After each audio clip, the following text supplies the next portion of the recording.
या आपको या आपके किसी फैमिली मेंबर को ब्लड प्रेशर का इशू है? तो चलिए हम इस वीडियो में जानते हैं कि ब्लड प्रेशर बेसिकली है क्या और उसको ट्रीट कैसे किया जाता है।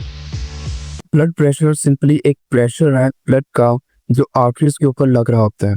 अब ये सिंपल दो तरह का होता है, एक तो सिस्टोलिक होता है और एक डायसिस्टोलिक होता है। अब सिस्टोलिक ब्लड प्रेशर के अंदर क्या होता है, सिस्टोलिक ब्लड प्रेशर के अंदर ये होता है कि जब आपका हार्ट जो है वो पंप कर रहा होता है तो तब जो प्रेशर आर्टरीज के ऊपर लग रहा होता है उसको सिस्टोलिक ब्लड प्रेशर कहते हैं, और जब आपका हार्ट जो है थोड़ा रेस्टिंग स्टेज के अंदर होता है उसको हम डायसिस्टोलिक तो प्रेशर कहते हैं। ब्लड प्रेशर से रिलेटेड हमें दो तरह के पेशेंट देखने को मिलते हैं, एक तो जिनका लो ब्लड प्रेशर होता है और एक जिनका हाई ब्लड प्रेशर होता है। चलिए देखते हैं दोनों के बारे में कि दोनों बेसिकली है क्या चीज़। लो ब्लड प्रेशर को हाइपोटेंशन भी कहा जाता है। इसमें जो मेन सिम्टम्स अपीयर हो रहे होते हैं उसमें डिजीनेस हो सकता है, फीटिंग हो सकती है, ब्लड विजन हो सकता है और भी बहुत सारे मसल साइड हो सकते हैं।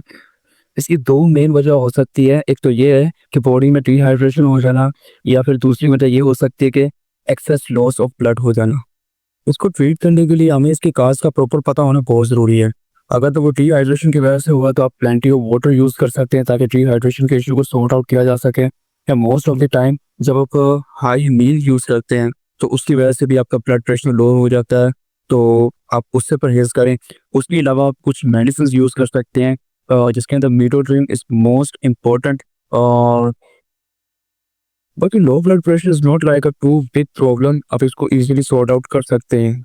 अभी अगर दूसरी साइड पे हम बात करें हाई ब्लड प्रेशर की तो इसे हाइपरटेंशन भी कहा जाता है। कुछ इसके अंदर क्या होता है कि कंसिस्टेंटली आर्टरीज के ऊपर जो ब्लड प्रेशर होता है वो हाई ही रहता है। इसकी जो मोस्ट इंपॉर्टेंट काजेज हो सकती है वो ओबेसिटी हो सकती है, स्ट्रेस हो सकता है, हाई साल्ट इनटेक हो सकता है, लेक ऑफ फिजिकल एक्टिविटीज हो सकती है। अगर इसके सिम्टम्स की बात करें तो इसमें मोस्ट ऑफ द टाइम जो है सिम्टम्स अपीयर नहीं होते हैं, जिसकी वजह से उसको साइलेंट किलर भी कहा जाता है। लेकिन कुछ सिम्टम्स जो अपीयर होते हैं उसके अंदर हमारे पास चेस्ट पेन हो सकती है, हेडेक हो सकता है। इसके अलावा अगर इसको सॉर्ट आउट ना किया जाए तो आपको heart attack, stroke, kidney failure या फिर उसके अलावा लॉस ऑफ विजन के चांसेस भी बढ़ सकते हैं।